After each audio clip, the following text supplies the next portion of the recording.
terrible at like being on camera. Like terrible. Really? Like I think like because like I think a lot of people think like stand-up comics would be like good actors. Yeah. And I think I would be a good actor only in like a pantomime. You know what I mean? Like if you need someone to overact. Yeah. Oh yeah. I'd be like, think I I'd be could the be same. like, I can do that. Because I did like years ago, I did this wee short film with like with Ellis, Jelly Bean Martinez. Yeah, It was like seeing like a proper actor was amazing. And I just wrote a short part in this short film for myself as the barman. And honestly, mate, I like, see when you see it back, I'm like, so you would like a vodka and Coke? And mate, like I can't do it. And then there was this one, like I was living in, because I lived in Lewis for a year. Right. In Isla Lewis, right? And it was like BBC Alba were filming, right? And so That's they were purely Gaelic. aye, like the Gaelic language one. Yeah. And they were doing like a weight loss thing with our manager, and they had like a few people on the island. They were doing like a weight loss kind of tracking thing, and they just said, right, Daniel, so it's just you and Doogie, and we're in the pub, we're in the clubhouse after like, and he's just like, just have like a natural just ask Doogie how he's going, and the camera's there, and I was honestly just like, I was like, so Doogie, I see I hear you're trying to lose weight, and you're not eating the pies and all that kind of stuff. And they just had to go, nah, we can't do this. It's and like when you see people in like films, in like a nightclub scene, and they'll be like, right, so just act like you're in a nightclub, and the people are just like... I always think that when I watch that In-Betweeners film. Yeah. You can tell how fucking bad That's so uncomfortable. the extras are in it. They had to get this... They swapped me for this guy. Oh my God, they actually swapped you. They swapped me, they had to. For a guy called Donald McSween, who's like he's like a celebrity in Lewis. Like Right. he's got like his own program on BBC Alba. And It's just Right. an absolute natural. He's used to it. And he was like, I'll take it from here, Daniel, because this is fucking painful to watch. I don't think I could do it either. I've got absolutely no like skills whatsoever. I mean, you know, when people talk about, oh, get Scott Squad, I wouldn't even know what to do for that. And I don't think I realised how... I'm going to be honest. I thought acting was just like, you just fucking pretend. Like it's like... It's not like a real skill. It's not like playing the guitar or something. Yeah. And then I seen like proper actors, and I was like, that's incredible. Although when they take it too far and they go too method, I'm always just like, come on, Aye, stop being a bit fucking of a dick. settle down. That Jeremy, what's his name? Succession. Oh yeah, Jeremy They were Strong. saying, he's really bad for that. Yeah, I loved Jim Carrey, The Man on the Moon, the Andy Kaufman one. Have you seen that? The documentary when he's still in character, or is he? So there's the film of A Man on the Moon, which is brilliant, but then there's a documentary filmed all about how he just stayed in character. I mean, He was just everyone's being like a complete dick, basically. everyone's like a nightmare. I was like, I love Jim Carrey, and I was just like, that's fucking awful, man. I know. So yeah, I couldn't act either, man. I could never do that. And even if someone gave me, I'd be like, what are you fucking doing? Yeah, this isn't for me. I'm trying to think what part they would play for you, Ralph.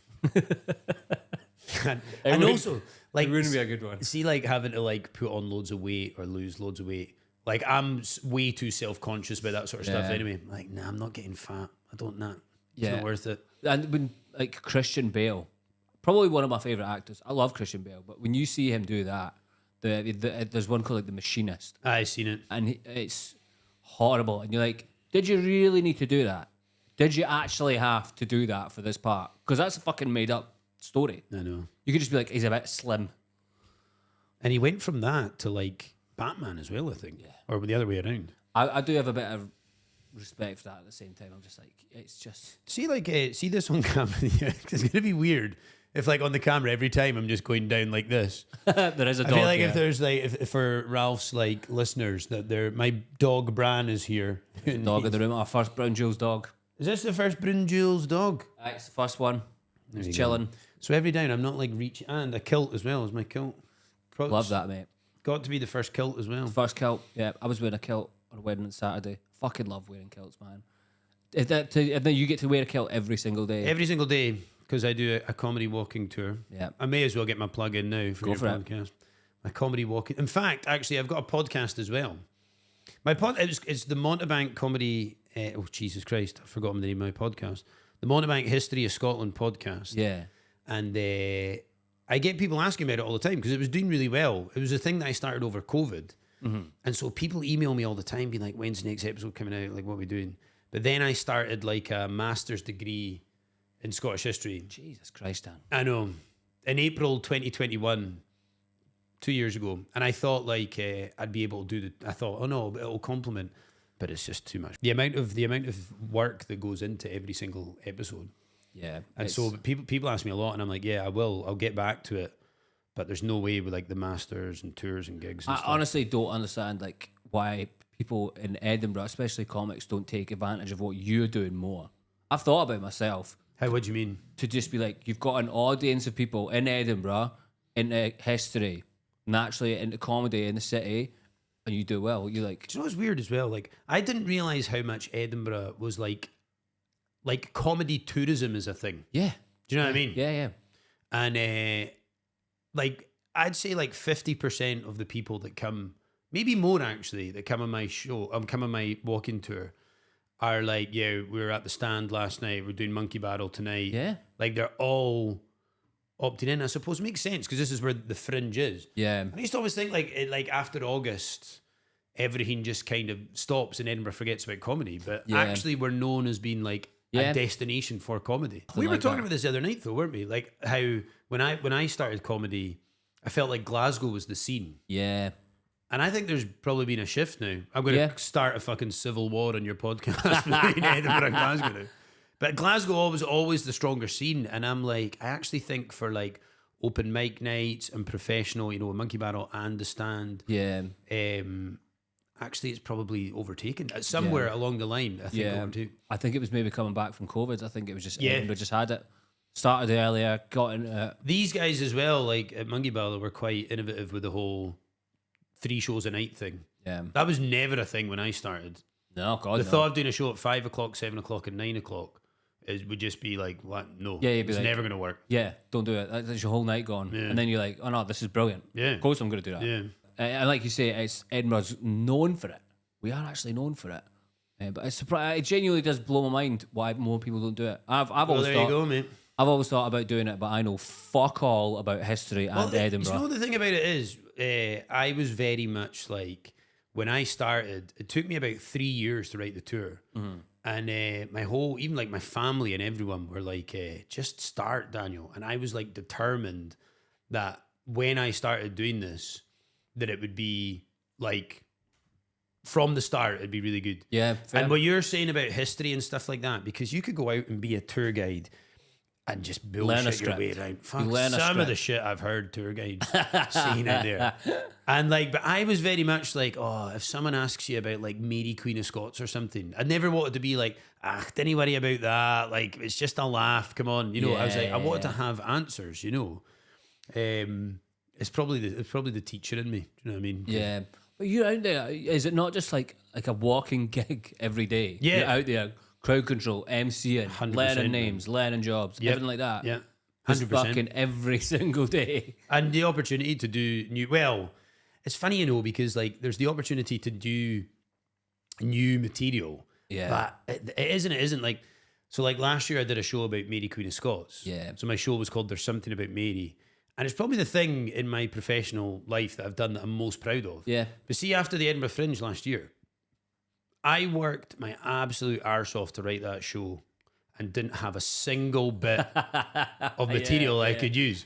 Because what am I going to do on a Saturday night? Be like, right, guys, okay, so I need to set the scene. Mary was born in November 1540. You know what I mean? You have to do like 20 minutes of build-up to get to that joke that you love. Yeah. And so like this year, I was like, man, I think I just need to come out of the Fringe with some stuff I can actually use, you know? Yeah, wise move. But it's funny, yeah. So I'll take you on a wee journey of how I started with Montebank. You know? In fact, you know what? I don't even remember when I had the idea for like a comedy walking tour of Edinburgh. But it was funny when I started, right? Because I used to be a teacher. Yeah. I was a teacher for about 12 years. Quit teaching to do Montebank full time in May 2019. Yeah, timed it perfectly. Whoa. Very few people are able to corner two dead industries during the pandemic. Do you know what I mean? Stand-up comedy and tourism. Oh, yeah. You're like, this guy pulled it off, though. This guy pulled it off. That's phenomenal timing, mate. Oh, mate, honestly. Jesus it Christ. was brutal. And then like, and also like the teachers got like a pay rise like the day after I left and all sorts of shit. And also teachers got the dream of just doing that term from home. Well, it's funny you should say that because I was fortunate in terms of I went onto like the supply list. Yeah. So like during COVID and all that, they had these like hub schools where they got like the kids of like the frontline workers and the vulnerable kids and all that. So I went in and was like working in those hubs. I'd been fucked. But it was funny, you know, because when the stand-up and teaching was always like an interesting mix anyway. Now, I've always been of the opinion, like, if you have a teacher in your school that does stand-up comedy, I think that's a positive thing. Like, the kids are like, yes, that's so cool that they're doing that, right? But there was sometimes, like, when I started Montebank. So when I started Montebank, I was teaching, right? And then I'd drive back. I was teaching in a school in Falkirk. I'd drive back, I know, right? For anyone who doesn't know, Falkirk is like in between Edinburgh and Glasgow. If you're not successful enough in life to make it to Edinburgh and Glasgow. That's where I was born, and last week we confirmed it's a shithole.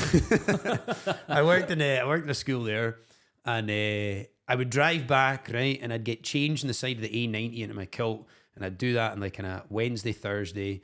Then I'd do work my weekends. Then I'd work the summer holidays.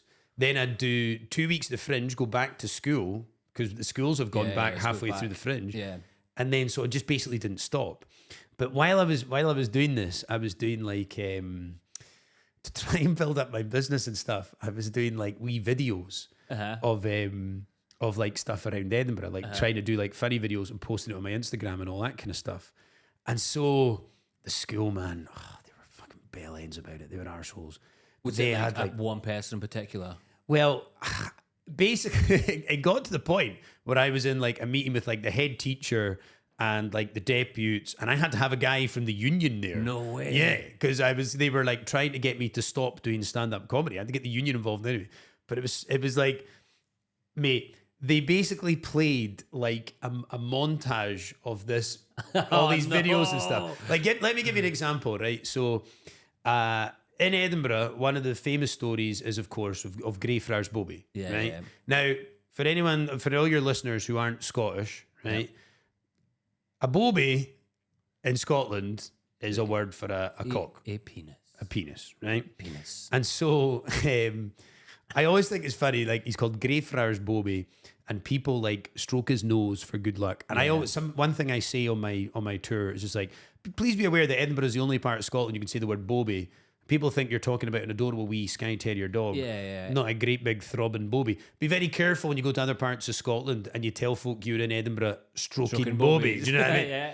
So I did this video, this like very short video, when I basically, to like Destiny's Child Bootylicious, I had my phone, right? And I was at the Greyfriars Bobby statue just going, I don't think you're ready for this, Bobby. I don't think you're ready for this, Bobby. I don't think you're ready for this. My Bobby's too Bobylicious for you, babe. Oh my God. And this has been played to me And almost in the head teacher's office with a guy who was like actually from the fucking union having to like sit there and take the guy shit. in union's like, this is a fucking tough guy. Do you know what? He was loving it because he was like, I watched your videos and that the other night, Daniel. I think they're really funny. And he's like, I'm used to like a teacher's punched a kid or something like that. This is going to be good fun. It'll be good. And I was obviously shitting it.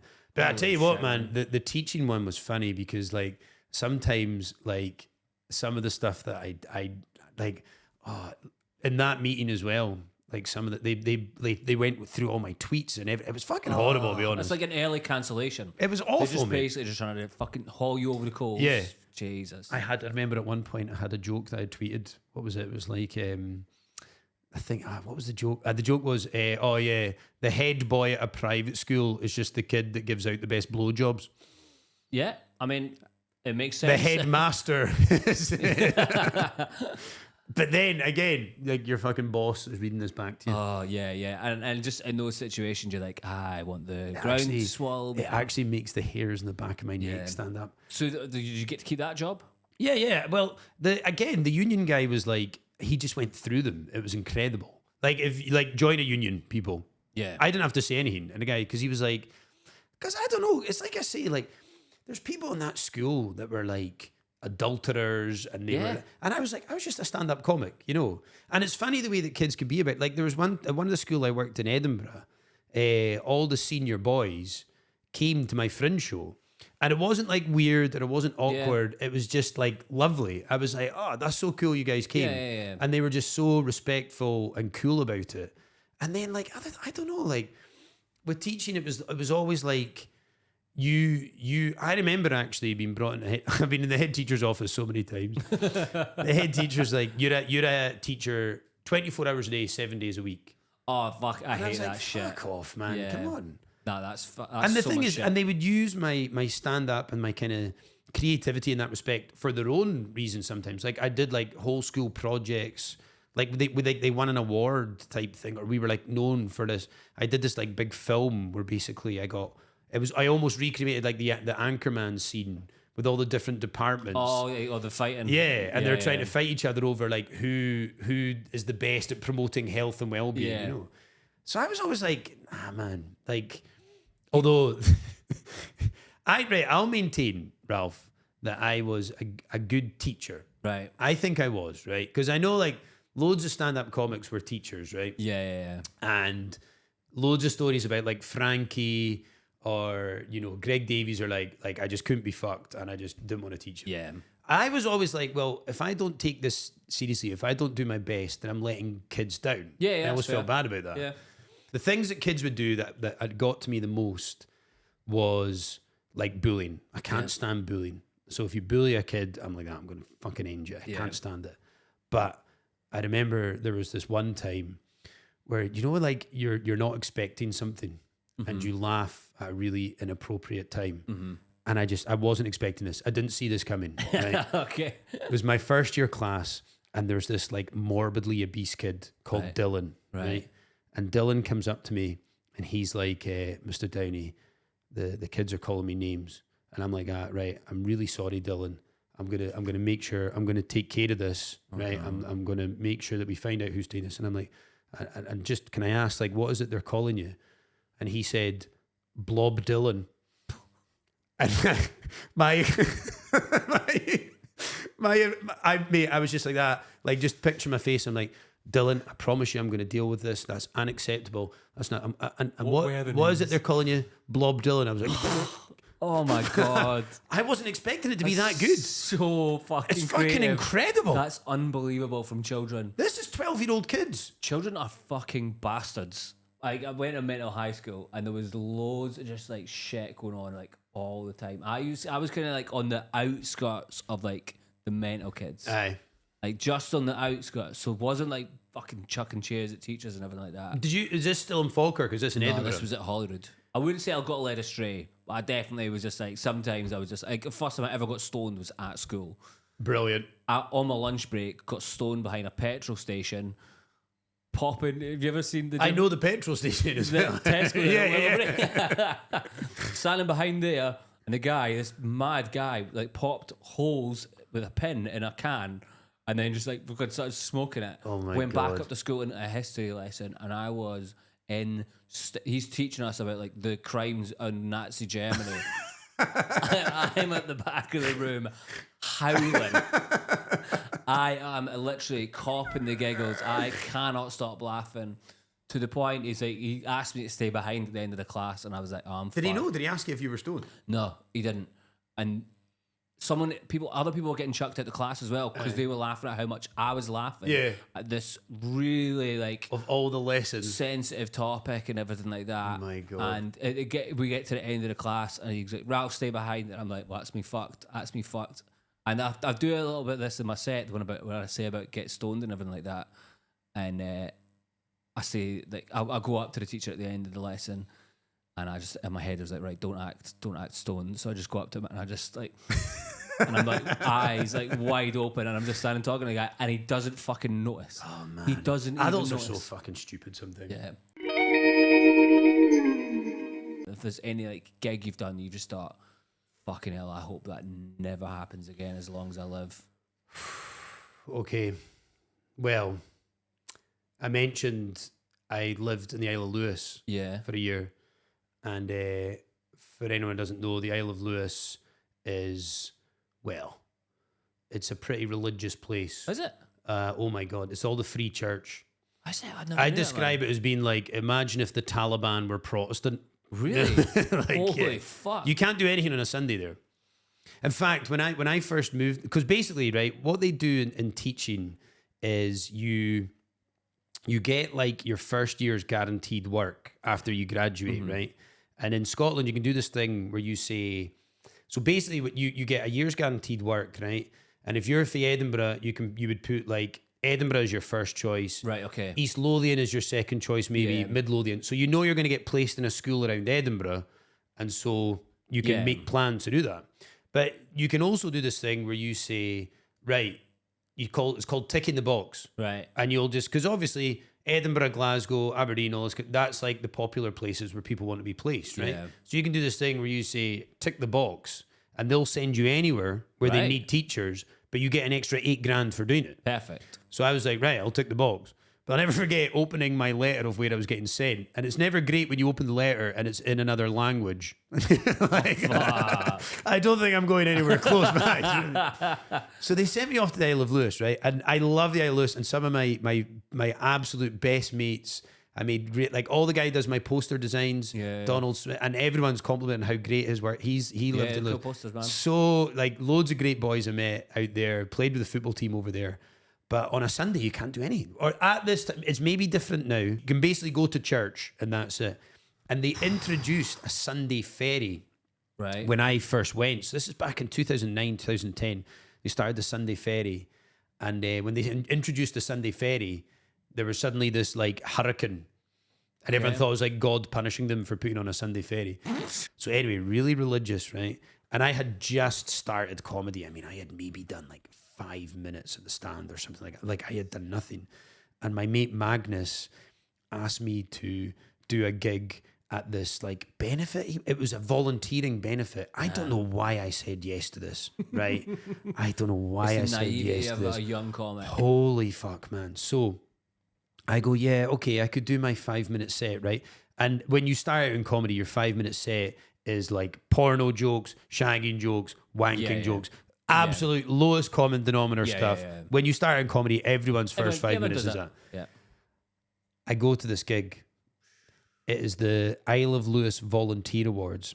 It has been hosted by the head boy at the school that I'm teaching at. Good at blowjobs. And been listening, Ralph. And I am on the programme, actually printed in the programme, at the end, Daniel Downie, a few words on volunteering. Oh no. And I'm going like this. I'm like rocking in my chair going, holy fuck. I'm going like, holy fuck. No. No. This is not good, right? And oh my God. Oh, it actually makes me feel sick thinking about it, man. The guy Magnus who booked me for it is bald. And so I get up and I'm like, so first of all, the head boy is like, welcome everyone to the, or I should do the Stornoway accent or the Western Isles accent. It's such a great accent because like some of the guys out there are the hardest, maddest cunts I've ever met in my life. Really? But it doesn't matter because you can't take them seriously. Because if someone gets aggro with you in that accent, you just go, I'm gonna box your ears, boys. You're fucking getting it. Watch this. I'm gonna kick, and you're like, oh bless. And then the guy could easily kick the fuck out of me, no problem. I was like, oh look at you, you're adorable, you know. So he's like, at this, and the next award, welcome everyone to the Isle of Lewis Volunteering Award, and to finish the evening, a little bit of gaiety from Daniel Downie. Or a few words on volunteering. And so are we talking, when you say volunteer awards, are we talking people like... They were getting awards. The nicest of the nice people. The best people. They're volunteering with like old people in the community, people with additional support needs. Oh my God, Dan. I go on and I'm doing jokes about Princess Diana and all that kind of stuff. Oh my God. The guy Magnus who ran it was bald. And I was like, I initially thought this was an alopecia benefit when Magnus booked me for it. Did you get anything? Oh, mate, nothing. Dead. In fact, right, this is how religious it was. The only time I got a laugh, because everyone knew at Stornoway Airport, because the security is so fucking bored because they've nothing to do all day, you get the most stringent checks because they've got nothing to do. And so I went there and I did a joke about the security checks at Stornoway Airport. And I was like that. Oh, I haven't been touched I've not been touched up like that since like I was at Catholic school or something like that. Right? Yes. They're like, yeah, fucking down with the pedos. Fucking hell, mate. Honestly, and I had to stay there, and like these were the parents of the children I was teaching. Oh, like, God, this Dan. guy's fucking in charge of teaching our kids. And how long was the set? It was only 5 minutes. I only had 5 minutes. Oh my God. I don't think anyone's had a worse gig than that. That's especially it's the volunteer part of that as well. That could have been a charity gig, but just nice people in the room. Mate, nice religious people. I wonder. And did you ever do comedy in front of them again? Oh, never. Are you kidding me? I had to get off the island as quickly as I could, man. They chased me onto the first fucking Sunday ferry back to the mainland. God. You also told me you were in South America, a wee bit of travelling around South America. Yeah, I got some good South America stories for you. Yeah, I mean that's always one part of the world where I go, I'd love to go. There's so many places I'd love to go, but it's also just one of the ones that I just think you always hear like the fucking people getting murdered, people, all this stuff, and then you see like a 15-year-old go, oh, I'm solo traveling and that is safe. And well, I went by myself. Yeah. I was 10 years ago. I was 26 years old. I did Peru, Bolivia, Ecuador, Colombia, and then Rio de Janeiro. And I remember I was like you say, I was on my own. I was traveling on my own for 4 months, and I was really nervous, man. I was so nervous. I was so scared, and I was flying into Lima in Peru. Yeah, and I'd been practicing Spanish beforehand, so I was really, really eager. As soon as I got in, I wanted to have a conversation with someone in Spanish as quickly as I possibly could to try and set the tone, you know? So I get through, aye.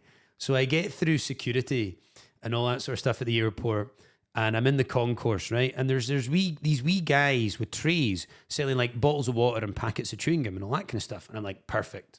I'll have a conversation with this guy. I'll ask for a bottle of water, a packet of chewing gum, right? Excellent. So I go up to this guy and I'm like, hola, señor. Quisiera una botella de agua y una caja de goma de mascar también, por favor. Lovely. I'd like a bottle of water and a packet of chewing gum. The guy goes like this to me, Ralph. He goes, perfect English, by the way. He responds in perfect English. It would be funny if he did the Isle Lewis accent. That'd be amazing. Responds in perfect English. He goes like that. He goes, you want some chewing gum, huh? And how much chewing gum do you want, huh? Like, you want 1, maybe 2 grams chewing gum? And I'm thinking to myself, it's weird that they sell chewing gum by the gram in South America. Like, that's okay, that's obviously what they do here. This is at the airport. I'm like that. And I'm thinking to myself, like, how much does a packet of chewing gum weigh? And then I'm like, no, it's got to be at least 20, 25 grams. Yeah. The guy's eyes light up. So he takes me out of the airport concourse, right? And then we go down this alleyway. And I'm like that. Well, this is a bit weird. But, you know, I mean, obviously, maybe these guys are not licensed. They're not supposed to be in the concourse of the shops there. This is like, they're probably not allowed to sell their chewing gum and bottles of water in the airport. So I was like, okay, I'll follow them down. And then when I go down the alleyway, it dawns on me that I'm doing a cocaine deal. Do you know what I mean? 25 G's as well. Well, here's the thing, right? I didn't know anything about cocaine. So I didn't know that you bought cocaine, like people bought cocaine in a gram, right? So then I'm down the alleyway with this guy and I realize that I'm not buying chewing gum, I'm buying cocaine. But I'm like, I'm just going to be polite. And I'll just buy what I don't want to upset him or anything. I'm like, I'll buy what I thought was a considerable, like what people buy in cocaine. Yeah. Honestly, Ralph, I had no idea that when you buy cocaine, you buy it in like a gram. So I was like, well, 20 seems maybe a little bit too much. I was like, so I haggled him down to about 10. So I bought 10 grams of Peruvian cocaine off of the first person I had a conversation with in all of South America. I didn't expect to be sold cocaine in the fucking arrivals lounge of the airport. Yeah. And then, I tell you what though, if you're looking to like make friends in a hostel, be a guy who arrives on your own with 10 grams of cocaine. It was like a fucking pillowcase. You know what I mean? I was like, shit, I don't really know what to do with this stuff. Would you guys like it? And they're like, we'll take it from here. You're our favourite guest we've ever had. Oh my God! But you mentioned getting mugged and stuff like that, or it being dangerous. And it's weird, you know, because everyone's so scared, or every white person gringo in South America, so scared. And I remember being in Ecuador, and I was walking down this hill, and this wee Ecuadorian, don't know. He's walking up the hill, right? And he just goes like that. He goes like, "Oh, dinero, dinero, dinero," like give me your money. And we both kind of just looked at each other, and I went, "No," and then he went, "Okay." Cool. We didn't go over this in the practice. I walked down the hill and he walked up it. But I thought to myself after that, I was like, that must work for that guy. Yeah. People are so scared walking about that he literally just has to go up to a white person in South America and go, "Give me your money," and people shit it immediately. I would have fucking be like, there you go. There's I'm sure I've told you this because I did have a gun pulled at me. Did you? In Rio de Janeiro. Holy shit. Have I never told you this? No. I had a gun pulled at me in Rio de Janeiro, and I did the most Scottish thing I've ever done in my life in this situation. No. Guy pulls a gun at me and he goes, "Give me your money." So I gave him 20 real. So they use real in Brazil, right? And he goes, "No, give me your money." So then I gave him 40 real. And then he puts the gun in my face and he's like, "Give me everything you've got or I'm going to shoot you." And I'm like, "Okay, big man, you drive a hard bargain." I was trying to haggle with the guy who was fucking holding me up at gunpoint. And I walked away from that being like, what the fuck were you thinking, Daniel? That's wild, yeah. You just go, there's everything. Yeah. Oh, fuck, man. That's the thing that I would think would happen to me. And small guy, I'd be an easy target. I could never go there. But I want to. That's the thing. I genuinely really want to go there. It's weird, because like when you tell people you've been in Colombia, they're always like, "Oh my God, Colombia. Pablo Escobar." Yeah. They think I was mental. And then you tell, nobody bats an eyelid when you say Rio de Janeiro, right? But Rio de Janeiro is fucking mental. Mm-hmm. Colombia, I felt really safe. Like Colombia, the people are so, it's such a great, honestly, it's such an amazing country, Ralph. Yeah. Like Peru, honestly, all these countries are just incredible. Like if you take a country like Peru, you've got like colonial cities. This place called Arequipa. Oh my God, I just thought of a funny story. I'll tell you about that in a second. In Arequipa. Arequipa is like this beautiful colonial city with like an actual volcano, like a cone-shaped volcano behind it, like smoldering volcano. You've got dense Amazon rainforest. You've got 20,000 foot high Andean mountains. You've got perfect beaches, and it's all in one country. Perfect. It's just incredible, man. Yeah. But you tell people you've been there or Colombia, and they're like, "That's dangerous. Oh, I can't believe you did that." You tell people you've been to Rio, and they're like, "Oh, that's cool, man. I'd love to go to Rio." I've heard more dangerous stories about Rio, though. Oh, man. That's the one I've heard. I went into my hostel in Rio, and like I had to step over a dead body to get into the hostel. And I said to the guy at the reception, I was like, I think there's like a dead guy outside. And he's like, "Hey, man, don't worry about that. Just chill. Come in, have a beer." Wow. But my Arequipa story, I just jogged my memory when I was talking about Arequipa there. Arequipa. If you ever go to Peru, any of your listeners ever go to Peru, you have to go to Arequipa. It's a beautiful, beautiful city, right? And so, oh God, I did this thing in Arequipa, right, where I wanted to learn Spanish, right? Okay. So I wanted to get my Spanish really good. And so they had this thing where you could do where you could go and you could like live with a Spanish family for a week. Okay. Right? So you just live with a Spanish family. And then for that week, I would go and do like maybe 2 hours of Spanish lessons a day and then stay with the family. Because everyone at the hostel, like a lot of the time they're speaking English and stuff like that. Yeah, it's not a challenge. So you're not really using your Spanish. So I thought, oh, this will be great. I'll stay with this family, right? And I'm in Arequipa, staying with this Peruvian family. In there, there's only 2 bedrooms, and they've got like an 11-year-old wee boy, and I'm in the bunk bed in the bunk above him, right? They put you in the top bunk. So I'm in the top bunk, and he's in the bottom bunk, right? And I go out, and I get steaming drunk one night, Ralph, right? And I climb up into my bed, absolutely blootered, and I fall out of the top bunk.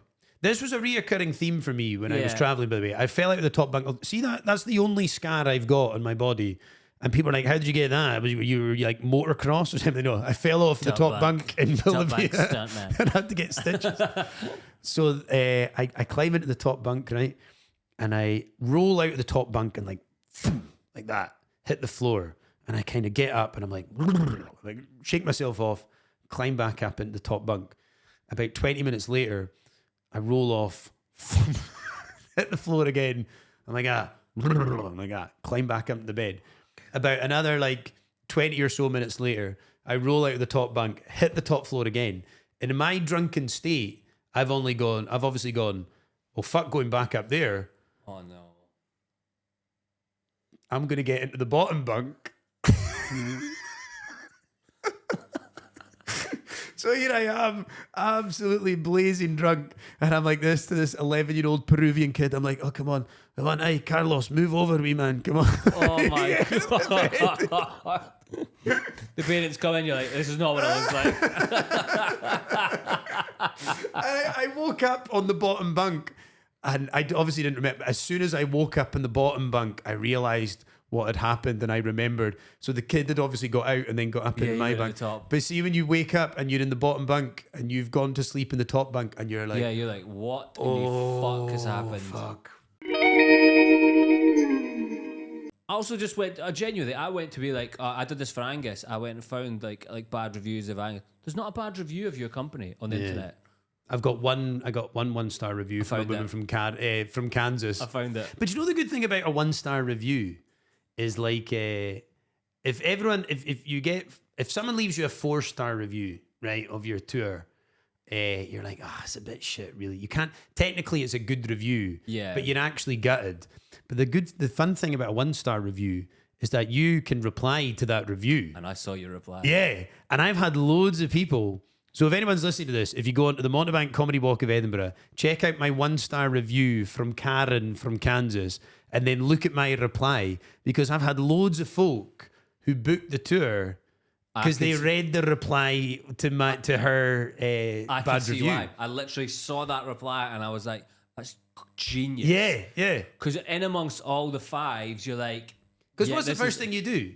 When you go somewhere, you look for the 1-star review. Filter by one. Yeah. And that's the thing. It took me a while to find that one. Aye. And I was just like, that's fucking genius. Because you properly just go like, you don't take the piss. You kind of poke fun and you kind of go, I'm swearing. Obviously, I'm going to swear. It's not the worst thing you're going to hear. Like that. And I was like, so people booked off the back of that. I've had loads of folk book off the back of that. That's class, man. That's brilliant. You'd be amazed. But top 10 things to do in TripAdvisor last year.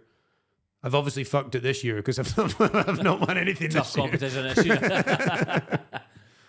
Before you go, man, there's a few things just kind of get every guest to do. There's not much prep to it. You get to suggest a guest. I've got to try and get on another episode of the podcast, another comedian that you like, and I'll try and get them on the podcast.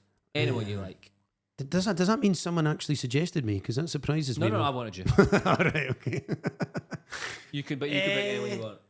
I don't know. Have you had Joe Heenan on yet? No. Yeah. Joe Heenan? Joe Heenan is like, he's got a joke that he does that is I don't know, it's probably not, I probably shouldn't tell another comedian's joke on the podcast. I don't worry about it. But it's one of my favourite jokes. I just think he is the nicest man in comedy as well. I always love being in his company. World-class host and compere. Oh my god, yeah, I've so seen good. him host before, and he like knows everything there is to know about like films and him and Stu are starting a podcast, aren't they? Yeah, the Big Dumb Podcast. But if you've not had Stu Murphy, that'd be another one. Stu was on a few weeks ago. Aye, incredible. And then final thing, Dan, if there's anything you have watched, listened to recently, any kind of films, TV series, albums that you think, I fucking love this, more people need to hear about it. On the spot, I read a really good book called The Voids. What's the guy's name? Oh man, he's a Scottish. I couldn't believe it. He's a Scottish author. Wish I can I get my phone? Yeah, go for it. And I couldn't believe like he had like next to no followers and stuff like that. And I was like, is this book deserves? One of my favorite books is a book called The Stornoway Way. Okay. Which was like it's kind of like it's set in the Western Isles, and because I lived there, I love it. And I described this as being like a Glaswegian Stornoway Way. Right. And it's an absolutely incredible book. And it's a true story about him. He's like they're closing down like one of these high-rise flats, like blocks in Glasgow. And he like is one of the last remaining ones. Like he doesn't even want to leave. And it's just like his life is like a kind of alcoholic, but it's like It's hilarious. It's heartbreaking. It's just incredible. Voids. It's called The Voids. That's a book. Have you seen on YouTube? There's a. Do you know the DJ? Is it Bonobo? Yeah. He does this. He's got this thing on YouTube at the moment where he did I think he did 4 nights at the Royal Albert Hall in London. All right. With the Royal London Symphony Orchestra. Oh, really? And so it's house music, and then it's about an hour and a half in, they play the organ during one of his songs, and it's that's incredible. It's incredible, and the way that it kind of fits perfectly with what he's doing. Lovely stuff. I love that when you see that kind of mix, old new music. Aye, well, I'll tell you what, I can't find his name, but what you could put a wee thing on the end and be and say what, because the guy definitely deserves a shout out, because his book is absolutely brilliant, but it's definitely called The Voids. Perfect. I'll have a look for it. Dan, thank you very much for coming in. Absolute pleasure, mate. I really enjoyed it. Thanks for coming in, man. Cheers, man. Cheerio. Bye bye.